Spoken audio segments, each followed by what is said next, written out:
ونسلم على رسوله الكريم أما بعد فقد قال الله تبارك وتعالى في القرآن المجيد والفرقان الحميد أعوذ بالله من الشيطان الرجيم بسم الله الرحمن الرحيم يا أيها الذين آمنوا ادخلوا في السلم كافة صدق الله مولانا العظيم وصدق رسوله النبي الأمين الكريم ونحن على ذلك لمن الشاهدين والشاكرين والحمد لله رب العالمين۔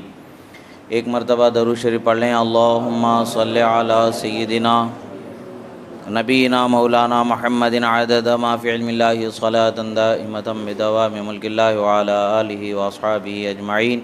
ایک مرتبہ اور نبی اور آل نبی پر درود شریف پڑھیں۔ اللہم صل علی سیدنا نبینا مولانا محمد عدد ما فی علم اللہ صلاة دائمة بدوام ملک اللہ وعلی آلہ واصحابہ اجمعین۔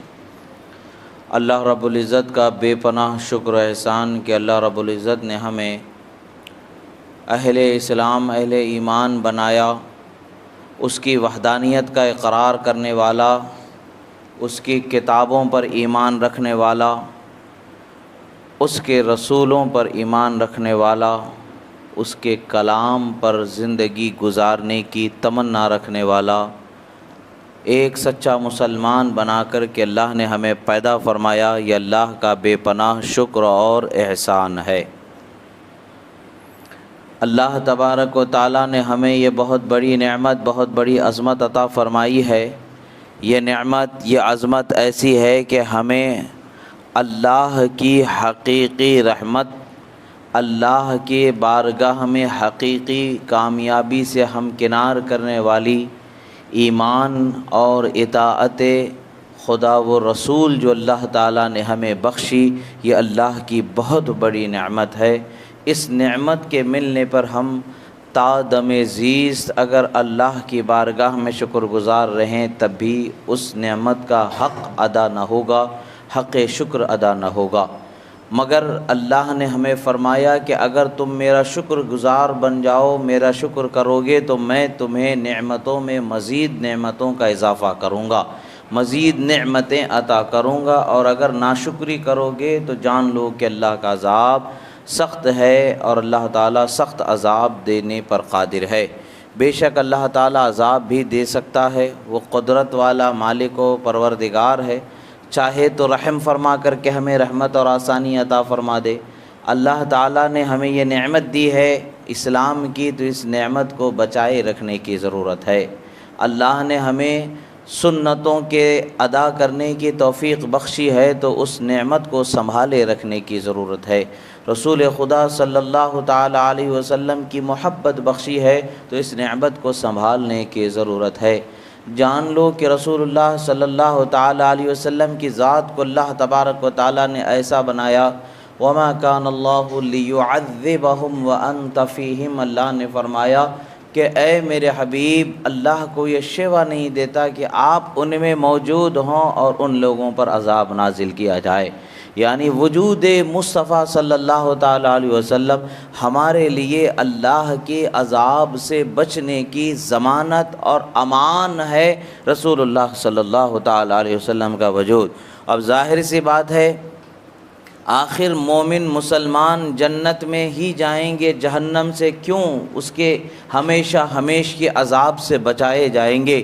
اس نقطے کی طرف اگر ہم توجہ کریں گے تو ہمیں آسانی سے یہ بات سمجھ میں آ جائے گی کہ جس شہر میں مصطفیٰ صلی اللہ علیہ وسلم ہیں وہ شہر عذاب خدا سے محفوظ کر دیا جاتا ہے۔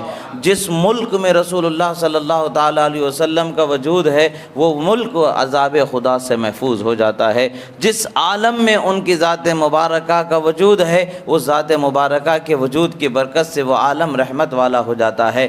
پھر سرکار کی ذات کسی ایک شہر کے لیے خاص محدود نہیں ہے، کسی ایک ملک کے لیے خاص محدود نہیں ہے، کسی ایک گاؤں کے لیے خاص محدود نہیں، کسی ایک عالم کے لیے خاص نہیں ہے، بلکہ اللہ تعالیٰ نے فرمایا وَمَا أَرْسَلْنَاكَ إِلَّا رَحْمَةً لِلْعَالَمِينَ، ہم نے آپ کو سارے عالم کے لیے رحمت بنا کر کے بھیجا ہے، سارے جہانوں کے لیے لیے رحمت بنا کر کے بھیجا ہے۔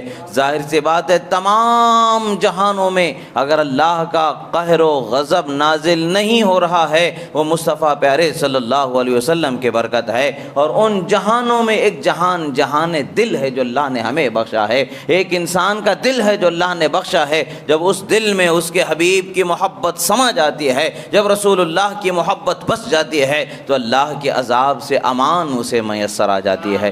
عزیزان محترم، اللہ کے رسول صلی اللہ تعالی علیہ وسلم کی محبت اپنے دل میں بسا لیں اور ان کی اطاعت و فرما برداری ہی سے ہمیں کامیابی مل سکتی ہے۔ اللہ کے رسول صلی اللہ تعالی علیہ وسلم کی شان و عظمت جو اللہ تبارک و تعالی نے بخشی ہے، اس شان و عظمت کے معترف ہو کر کے ہمیں زندگی گزارنا ہی ہمارے لیے کامیابی کی دلیل ہے۔ اور کامیابی کی دنیا میں جو زندگی گزارنا ہے، اخلاقی اعمالی طور پر ہمیں جو ضابطے بتائے گئے ہیں ان ضابطوں کے ساتھ زندگی گزارنا ہے۔ حضرت سہل ابن عبداللہ رحمۃ اللہ تعالی علیہ بیان فرماتے ہیں، اس بیان کو تفسیر قرطبی کے اندر ذکر کیا گیا ہے۔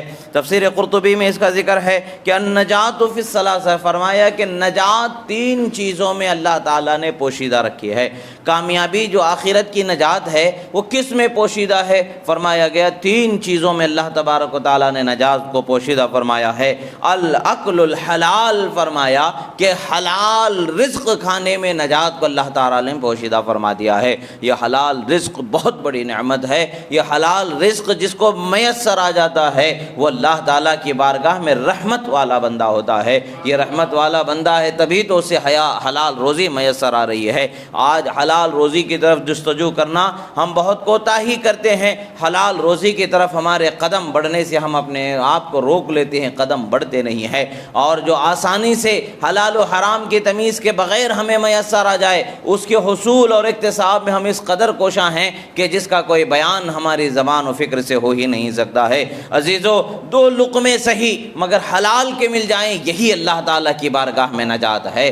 دو وقت کی روٹی ہی صحیح اگر حلال کی مل جائے تو یہی اللہ تبارک و تعالیٰ کی بارگاہ میں ہے۔ اللہ نے فرمایا کلوا مما رزقکم اللہ حلالا طیبا، اللہ نے تمہارے لیے حلال اور طیب، پاک اور حلال جو رزق رکھا ہے اس رزق کو جتنا چاہو کھاؤ۔ اللہ تعالیٰ نے ہمارے لیے آسانی اور آزادی رکھی ہے، مگر اس کا یہ مطلب نہیں ہے کہ مال کو جمع کر لیا جائے اور جب اللہ کی راہ میں خرچ کرنے کی بات آ جائے تو ہم اپنے مال و دولت کو حساب لگا کر کے اس کا اندازہ کرنے لگ جائیں۔ بات تو کامیابی کی تب ہوگی کہ اللہ کی راہ میں جب لٹانے کی بات آ جائے نہ ہمیں اس کی کوئی فکر رہے نہ ہمیں کوئی اس کا غم رہے۔ جب ہم اللہ کی راہ میں خالصتاً اللہ کی رضا پر اگر اپنے مال کو ہم جتنا بھی اللہ نے ہمیں دیا ہے راہ خدا میں اگر لٹاتے ہیں، یقیناً اللہ تبارک و تعالیٰ اس میں زیادہ عطا فرمائے گا، برکتیں عطا فرمائے گا۔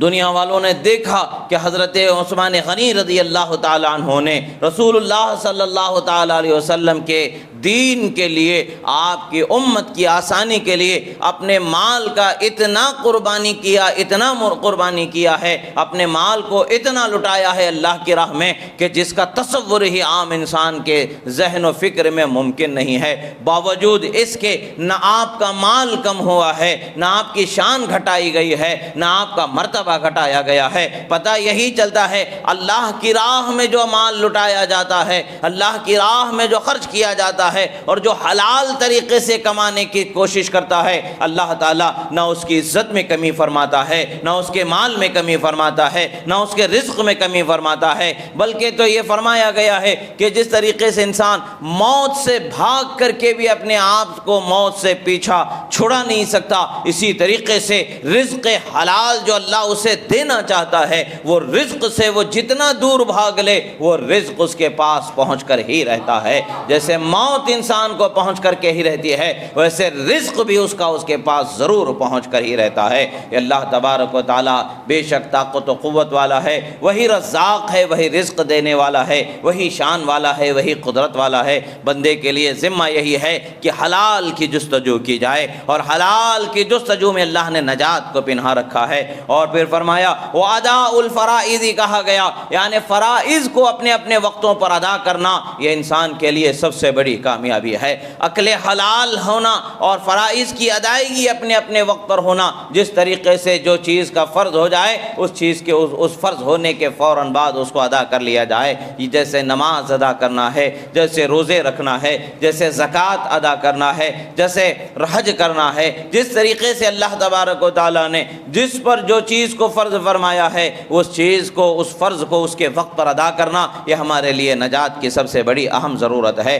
مگر آج افسوس کی بات ہے کہ ہم اپنے فرض جو اللہ تبارک و تعالیٰ نے ہم پر رکھے ہیں وہ فرض کی ادائیگی میں کوتاہی کرتے ہیں، اور اللہ کی طرف سے جو ہم پر لگائے گئے ذمہ داریاں جو ہم پر فرض کی گئی ہیں، مثال کے طور پر ہم نماز کی ادائیگی میں کوتاہی کرتے ہیں، ماں باپ کے حقوق کی ادائیگی میں کوتاہی کرتے ہیں، اولاد و بیوی کے حقوق کی ادائیگی میں کوتاہی کرتے ہیں، رشتہ داروں کے حقوق کی ادائیگی میں جو حق شریعت میں جس طریقے سے رکھا گیا ہے ادا کرنا، اس حق کو ہم اس طریقے سے نہیں ادا کرتے ہیں۔ مگر اس کی بنسبت ہم دیکھا جائے دوست یاروں میں ہمارا وقت گزرتا ہے، دوستی کا ہم حق ادا کرنا چاہتے ہیں، اس حق کے اندر ہم اس حق کو مار دیتے ہیں جو ایک حق ہم پر فرض ہے۔ مثال کے طور پر قیامت کی نشانیوں میں ایک چیز یہ بھی فرمائی گئی ہے کہ لوگ قیامت سے پہلے اپنے ماں باپ کا کہا ماننا چھوڑ دیں گے، دوستوں کا کہا ماننا شروع کر دیں گے۔ بات تو یہ ہے کہ آج یہ چیز ہمارے اندر اس قدر آ گئی ہے کہ ہم اس کو گننے میں بتانے میں 1 2 4 5% ایسا کچھ نہیں ہے،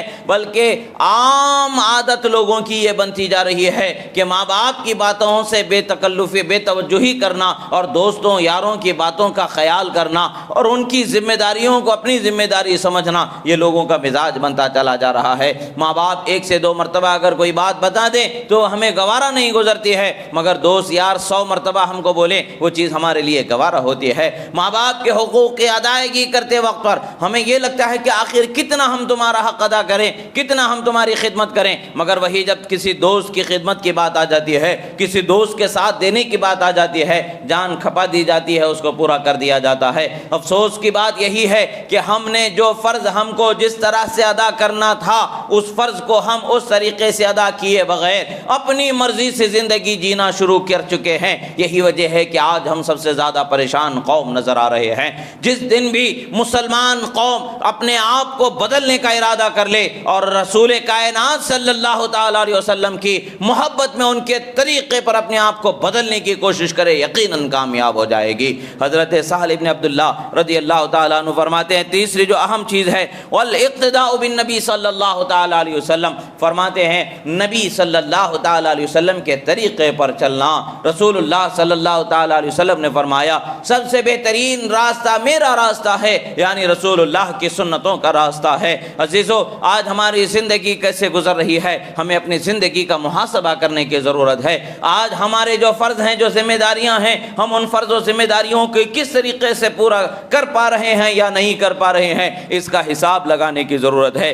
آج بے شک ہم رسول اللہ کی محبت میں زندگی جینا چاہتے ہیں اور ان کی محبت ہی ہمارے لیے باعث نجات ہے، یقیناً اس میں کوئی شک و شبہ نہیں ہے۔ مگر کیا محبت کا یہ مطلب ہے کہ ہم رسول اللہ نے جو چیز ہم پر اپنے طریقے اور اسوہ حسنہ سے ثابت فرمایا اور ہم پر لازم فرمایا، ان چیزوں کو ہم چھوڑتے چلے جائیں اور ہم اپنی منمانی کرتے چلے جائیں، ایسی زندگی جئیں کہ جس زندگی کا ہمیں حساب کتاب بڑی سختی سے دیا جانا ہوگا، بڑی سختی سے حساب کتاب لیا جائے گا، اس کا اندازہ ہی ہم نہیں کر سکتے۔ آج بھی وقت ہے، دنیا آپ دیکھ رہے ہیں ایسے بدلتی نظر آ رہی ہے کہ کروٹ کروٹ دنیا میں کب کس وقت پر کون سا طوفان آ رہا ہے، کتنی جانیں دنیا میں جا رہی ہیں، کسی کی زندگی کا کوئی بھروسہ نہیں ہے۔ دنیا آج تباہی کے ایسے دہانے پر پہنچ چکی ہے کہ جس کے لیے پلٹنے کا کوئی راستہ نظر نہیں آ رہا ہے۔ باوجود ان تمام چیزوں کے، ہزاروں لاکھوں موتوں کے ہماری نگاہوں کے سامنے گزر جانے کے بھی ہمارے ذہن و فکر کے اندر خوف آخرت اور خوف آخرت، خوف خدا، فکر آخرت بیدار نہیں ہو پا رہی ہے۔ وجہ کیا ہے کہ ہم نے اپنے آپ کو مطمئن کر لیا ہے کہ وہاں ہو رہا ہے، یہاں کچھ نہیں ہوگا، وہ مر رہا ہے، میں نہیں مروں گا۔ ایسا نہیں ہے، اللہ تبارک و تعالیٰ کا اٹل فیصلہ ہے۔ اللہ نے فرمایا کل نفس ذائقۃ الموت، ہر جان کے لیے موت کا مزہ چکھنا ہے۔ موت کب کس کو آ جائے، کس کو اپنی آغوش میں لے لے، کسی کو کوئی خبر نہیں ہے۔ ضروری نہیں کہ کسی میزائل کے گرنے سے ہی مارا جائے، ضروری نہیں کہ کسی توپ کے دہانے پر ٹھہرا کر دیے جانے پر، گولہ چلانے پر، گولہ بارود پر، یا آگ لگ جانے پر، یا طوفان آ جانے پر ہی موت آ جائے۔ موت تو کبھی نرم و نازک بستر پر بھی آ جاتی ہے، موت تو کبھی ماں کی آغوش میں آ جاتی ہے، موت تو کبھی کسی کے لیے کب آ جائے، کب اس سے گزرنا ہو جائے، اس کا کوئی اندازہ ہی نہیں لگایا جا سکتا۔ ہزاروں حفاظت کے انتظام کر لیں مگر موت تو آنی ہے، آ کر ہی رہنے والی ہے۔ جب ہمیں یہ اٹل حقیقت معلوم ہے تو آخر ہم آخرت کے فکر کی طرف توجہ کیوں نہیں کر رہے ہیں؟ دنیا کی زندگی کی طرف ہم اپنے آپ کو اس قدر کیوں جوڑ رکھے ہیں؟ بات یہی ہے کہ ہم نے اپنی زندگی کو خدا و رسول کی مرضی کے مطابق جینا چھوڑ دیا ہے، اپنی مرضی سے ہم جینا چاہ رہے ہیں۔ یہی وجہ ہے کہ رسوائی اور ناکامی کی طرف ہمارے قدم بڑھتے چلے جا رہے ہیں۔ جس دن بھی ہم نے اللہ اور اس کے رسول کی مرضی کے موافق زندگی جینا شروع کر دی تو اس دن وہی حال ہمارا ہوگا جو عرب کے صحراؤں سے صدائے لا الہ الا اللہ محمد الرسول اللہ بلند ہوئی ہے تو دنیا کے کونے کونے میں گونج رہی ہے، یہی حال ہمارا ہوگا۔ اس وقت پر ایسا ہوگا کہ دنیا کا کوئی ایک ذرے برابر حصہ باقی نہ بچے جہاں پر صدائے لا الہ الا اللہ محمد الرسول اللہ بلند نہ ہو جائے۔ بات تب ہے کہ ہم اپنے آپ کو اس امانت کے سنبھالنے لائق بنا لیں۔ بات تو تب ہے کہ ہم رسول اللہ کا جو کلمہ پڑھ رہے ہیں اس کلمے کا حق ادا کرنے والا بنا لیں۔ موت تو موت آنی ہی ہے مگر مومن کے لیے موت تو معراج ہے، موت تو خوشی ہے، موت تو عرس ہے، موت تو اس کے لیے بشارت ہے۔ اس لیے کہ موت کے بعد سے اب اس پر اللہ کی رحمت کے سلسلے شروع ہونے والے ہیں۔ سب سے پہلا سلسلہ زیارت مصطفیٰ، دیدار مصطفیٰ قبر میں عطا ہونے والا ہے، اور جب مومن بندہ ہوگا اور رسول اللہ کے چہرے کی زیارت ہو جائے گی اور آپ کے رخ زیبا کا اثر جب اس بندے پر پڑ جائے گا تو اس بندے کے لیے کیا حال ہوگا،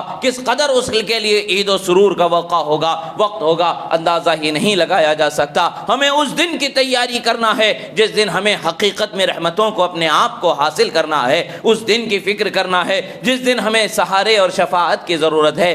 آج 2 وقت کھانا نہ کھائیں، 2 گھونٹ پانی نہ پئیں تو شام تک کے وقت گزر جائے گا، مگر 50,000 سال کے اس دن کی ہمیں فکر کرنا ہے جس کو اللہ تبارک و تعالیٰ نے قیامت کا دن بنایا ہے، حشر کا دن بنایا ہے، بتایا ہے، اور وہ دن کتنا بڑا ہے، 50,000 سال کے برابر ہوگا، اور پانی سوائے حوض کوثر کے کہیں نہیں ملنے والا ہے، اور حوض کوثر کا مالک و مختار رحمت للعالمین کو اللہ تعالیٰ نے بنایا ہے۔ جو ان کا وفادار ہوگا، جو ان کے طریقے پر چلنے والا ہوگا، جو ان کا پیارا ہوگا، حوض کوثر پر سیراب کر دیا جائے گا، اور جو ان سے اپنا رشتہ توڑ چکا ہوگا، جو ان سے دور ہو چکا ہوگا، وہ تو ایسے ہی پیاس کا حال اس کا ہوگا، پتہ نہیں کیا وقت ہوگا، پتہ نہیں کیا حال اس کا ہوگا، کوئی اندازہ نہیں لگایا جا سکتا۔ ہاں، اس کٹھن وقت پر بھی ہمارے لیے سہارا ہے رحمت عالم کی ذات بابرکت کا، آج بھی دنیا میں سہارا ہے رحمت عالم کی ذات بابرکت کا، آج بھی ہم امان میں ہیں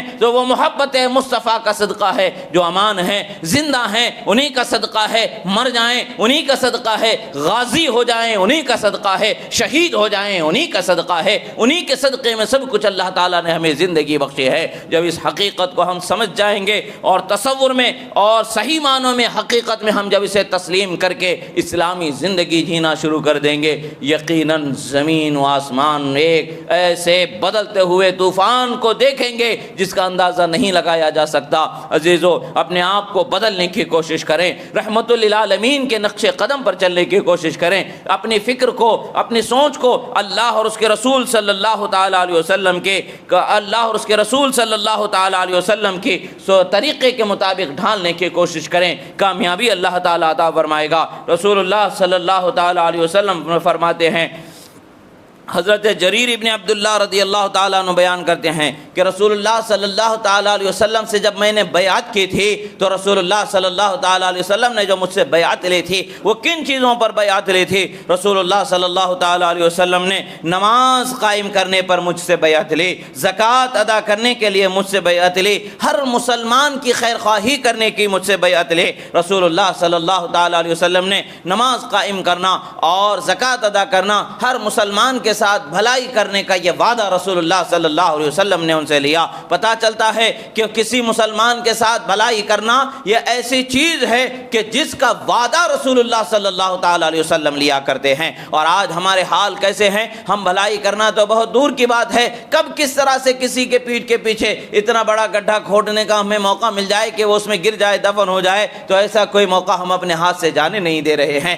آج ہمارے معاشرے کے اندر یہ چیز عام پھیلتی جا رہی ہے، ایک دوسرے کی خیر خواہی نہیں بلکہ ایک دوسرے کا حسد، ایک دوسرے کی بدخواہی، ایک دوسرے کے نقصان کی فکر، ایک دوسرے کو دوسرے راستے سے اس کو نقصان کس طریقے سے پہنچ جائے ان راستوں کی تلاش و جستجو کی فکر آج ہماری سوچ و فکر میں بستی چلی جا رہی ہے۔ یہی وجہ ہے اللہ کے رسول نے فرمایا کما تدین تدان، تمہاری کرنی جیسی ہوگی ویسی ہی تمہارا بھرنا ہوگا، یعنی جیسا کرو گے ویسا پاؤ گے، اچھا کرو گے اچھا پاؤ گے، برا کرو گے برا پاؤ گے کا مسئلہ ہے۔ آج رحم دلی انسان کی فکروں میں،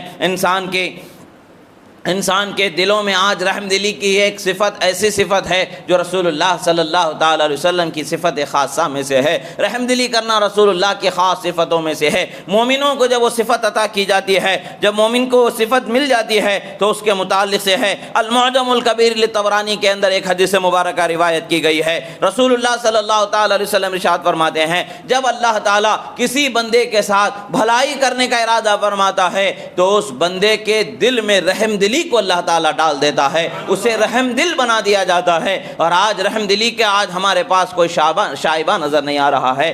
آج ہم اپنے دلوں کے اعتبار سے خیر اللہ ہی بہتر جانتا ہے دلوں کے حال، مگر ہمارا جو طریقہ زندگی گزارنے کا وہ ایسا بنتا جا رہا ہے کہ رحم تو ہمارے درمیان نام کو نظر نہیں آتا ہے، درگزر تو ہمارے درمیان نام کو نظر نہیں آتا ہے۔ آخر یہ زندگی ہمیں کہاں لے جائے گی؟ وہیں لے جائے گی جو راستہ شیطانی راستہ ہے، وہیں لے جائے گی یہ طرز زندگی ہماری جو جہنم کی طرف لے جانے والا راستہ ہے۔ مگر الحمدللہ اللہ نے ہمیں اس سے بچنے کا موقع بھی بخشا ہوا ہے، اپنے آپ کو سدھارنے کا موقع اللہ تعالیٰ نے بخشا ہوا ہے۔ اس موقع کی ہمیں صحیح معنوں میں اللہ تعالیٰ کی بارگاہ میں شکر گزاری کے ساتھ اس وقت کو صحیح معنوں میں کام میں لانے کی ضرورت ہے۔ اللہ کا شکر بھی ادا کرنا ہے اور اپنے آپ کو بدلنے کی کوشش کرنی ہے۔ عزیزو یاد رکھے کہ دنیا تو آج نہیں تو کل ختم ہونے والی ہے۔ جب دنیا ہی ختم ہو جائے گی ہم اور آپ سبھی ایک ایک کر کے دنیا میں ختم ہو جانے والے ہیں، اور دنیا میں کب کس وقت پر کون ختم کر دیا جائے وہ اللہ کی مرضی ہی ہے۔ اللہ ہی جانتا ہے کہ کب کون دنیا سے جانے والا ہے۔ جانے سے پہلے اپنے آپ کو کم سے کم اتنا تیار کر لیں کہ قیامت میں، قبر میں، حشر میں ہمیں رسوا نہ ہونا پڑے۔ اپنے آپ کو رب تعالیٰ کی بارگاہ میں اپنے عمل کا جواب دینا ہے تو اس کے لیے تیار کر لیں۔ کیا ہم اپنے کسی عمل کا جواب دے سکتے ہیں؟ کیا دے سکنے کی طاقت ہمارے پاس ہے؟ جب ہمارے پاس جواب کی طاقت نہیں ہے اور ہم جواب دے نہیں سکتے ہیں تو کیا کر سکتے ہیں؟ اللہ نے ابھی ہمارے لیے توبہ کے دروازے کو کشادہ رکھا ہے۔ اللہ کی بارگاہ میں توبہ کر سکتے ہیں، توبہ کر کے اللہ تعالیٰ کی بارگاہ میں جو ہم سے عمل گزر چکے ہیں، برے ہو چکے ہیں، جو غلطیاں ہو چکی ہیں، ان کی جب معافی مانگیں گے یقیناً اللہ تبارک و تعالیٰ توبہ کو قبول فرمانے والا ہے۔ وہ رب تعالیٰ ایسا نہیں ہے کہ معاف کرنے کے بعد بھی غلطی کو یاد کر کے غلطی کی سزا دے دے، وہ معاف کر دیتا ہے۔ اس کا مطلب ہے کہ غلطی کا حساب نام کتاب ہی ہمارے نام اعمال سے مٹا دیا جاتا ہے۔ التائب من الذنب کمن لا ذنب لا، رسول اللہ فرماتے ہیں گناہ سے توبہ کرنے والا ایسا ہے جیسا کہ اس سے گناہ ہوا ہی نہیں ہے۔ یہ اللہ تعالیٰ کی شان ہے۔ وہ پھر گناہ کو یاد نہیں رکھا جائے گا، نہ ہمارے نام عمل میں اس گناہ کو رکھا جائے گا، نہ اس کا سوال میدان حشر میں کیا جائے گا۔ وہ بخش دیا تو بخش دینے والا مہربان رب ذوالجلال ہے، پھر دوبارہ اس کا ذکر نہیں آتا ہے۔ آج ہم ان تمام زندگی کے اصولوں کو بدلنے اور پرکھنے کی ضرورت ہے جو ہم تصور میں ہیں کہ ہم سچے راستے پر ہیں۔ کیا یہ واقعی میں سچا راستہ ہے؟ کیا ہمارا طرز زندگی کیا واقعی میں سچی طرز زندگی ہے جو ہم گزار رہے ہیں؟ اس پر ہمارا حساب کرنے کا وقت ہے۔ عزیزو اپنے آپ کا محاسبہ کرے۔ دنیا میں ظلم و ستم کی داستانیں ایسے رقم ہو رہی ہیں کہ جس کو قیامت تک کے نہیں بھلایا جائے گا۔ نہ جانے کتنے بے گناہ بچے، چھوٹے چھوٹے شیر خوار بچے شہید ہو رہے ہیں، نہ جانے کتنی عورتیں شہید ہو رہی ہیں، نہ جانے کتنے مرد شہید ہو رہے ہیں، نہ جانے کتنے بوڑھے بے سہارے ماں باپ کی صورت میں باقی بچے، ان کا پورا کنبہ دنیا سے رخصت ہو چکا، نہ جانے کتنی بیوائیں اپنے کسی ذمہ دار سہارے کے جستجو میں زندگی گزار رہی ہیں۔ کبھی کوئی بم آ رہا ہے، کسی کی زندگی کو لے کے چلے جا رہا ہے، تو کسی کی زندگی کو تہس نہس کرتا چلا جا رہا ہے،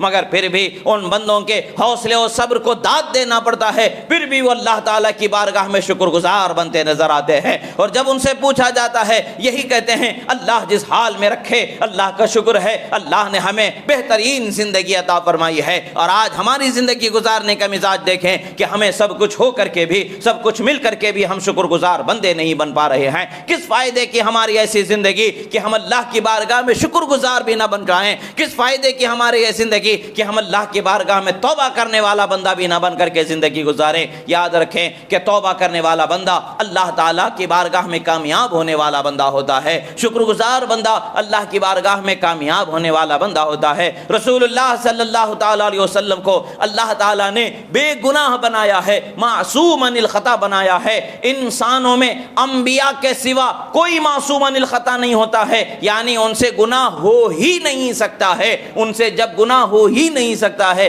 باوجود اس اعلیٰ مقام کے حاصل ہونے کے 100 سے زائد مرتبہ رسول اللہ دن میں اور رات میں اللہ کی بارگاہ میں استغفار فرمایا کرتے تھے۔ ہمیں پتہ ہے کیا چلتا ہے کہ اپنے نیکیوں پر مغرور ہو کر کے زندگی گزارنا رسول اللہ کے زندگی گزارنے کا طریقہ نہیں ہے، بلکہ اللہ کی بارگاہ میں عاجز ہو کر کے زندگی گزارنا یہ رسول اللہ کے زندگی کا طریقہ ہے۔ عاجزی رسول اللہ کو پسند ہے، درگزر رسول اللہ کو پسند ہے، رحم دلی رسول اللہ کو پسند ہے، اچھے اخلاق و کردار رسول اللہ کے کردار ہیں۔ ہم جب تک کہ ان کے اخلاق و کردار کو نہ اپنائیں گے ہم کامیاب نہیں ہو سکتے ہیں۔ اپنے آپ کو بدلنے کی ضرورت ہے، اور وقت آ گیا ہے۔ ہم قیامت کی بڑی بڑی نشانیوں کو دیکھ رہے ہیں کہ بڑی بڑی نشانیاں ظاہر ہوتی جا رہی ہیں۔ کب کون سی نشانی ظاہر ہو جائے پتہ نہیں۔ ابھی ہم اس دور سے گزر رہے ہیں کہ اپنے ایمان کو بچانا ہمارے لیے اتنا ہی مشکل ہے جیسے ہتھیلی میں انگارے کو رکھ کر کے زندگی گزارنا مشکل ہے۔ اس مشکل ترین وقت میں ہمیں سہارا ہے تو صراط الذین انعمت علیہم کا سہارا ہے۔ اللہ نے فرمایا ہے اس راستے پر ہمیں چلنا ہے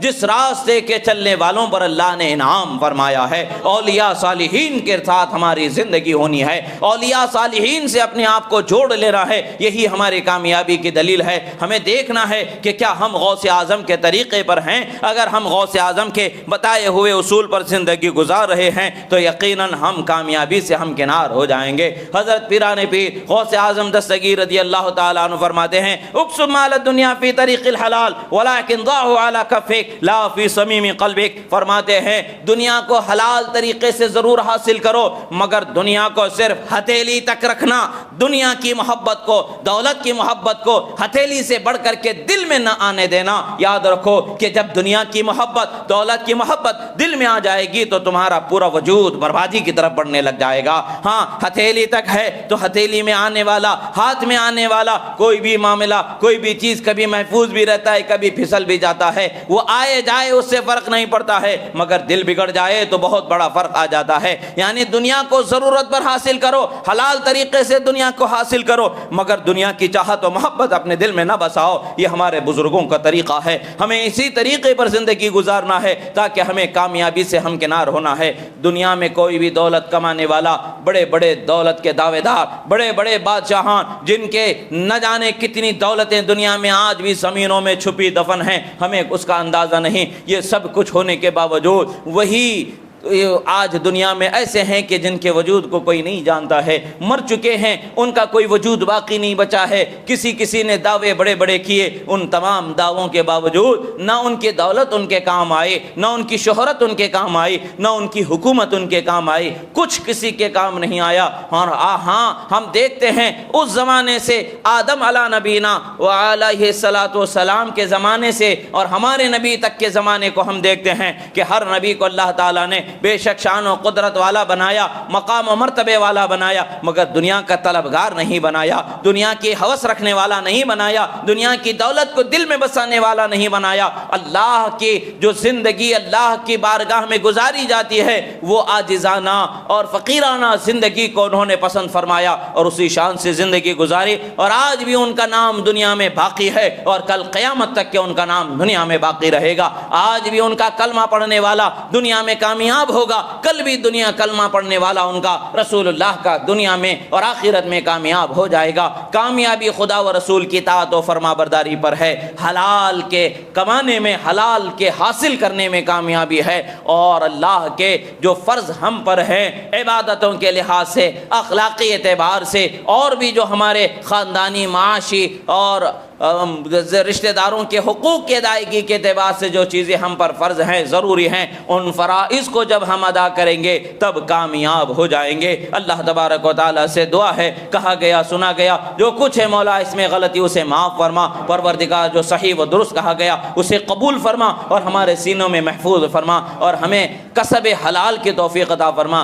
حلال روزی آسانی سے نصیب فرما، پروردگار حرام سے ہمیں دور فرما، نیکی پر قائم فرما، فرائض کی ادائیگی میں آسانی و سہولت عطا فرما، ہماری ادا کی ہوئی عبادتوں کو قبول فرما، جو ہم سے بھول چوک، غلطی، سہو، لفظ سے جو عبادتیں ہم ادا نہیں کر پائے ہیں مولا، ان عبادتوں کے نہ ادا کرنے والے اس ہماری عادت کو معاف فرما اور ہمیں موقع نصیب فرما کہ ہم تیری بارگاہ میں عبادت گزار بندے ہو جائیں۔ پروردگار جہاں کہیں بھی مسلمانوں پر ظلم ہو رہا ہے مولا، ان ظالم حکمرانوں کو، ظالم بادشاہوں کو، ظالم فوجوں کو نیست و نابود فرما، مظلوم مسلمانوں کی مدد فرما، اہل اسلام کا بول بالا فرما، کفر کا منہ کالا فرما، مولا بیت المقدس کو آزادی عطا فرما، مولا بیت المقدس میں اہل اسلام کے پرچم کو بلند فرما، پروردگار اہل اسلام کی شہادتوں کو قبول فرما، ان کی شہادتوں کا صدقہ مولا ہمیں سر بلندی کی زندگی عطا فرما۔ اقول قولی ھذا استغفر اللہ لی ولکم ولسائر المؤمنین وما علینا الا البلاغ المبین برحمتک یا ارحم الراحمین۔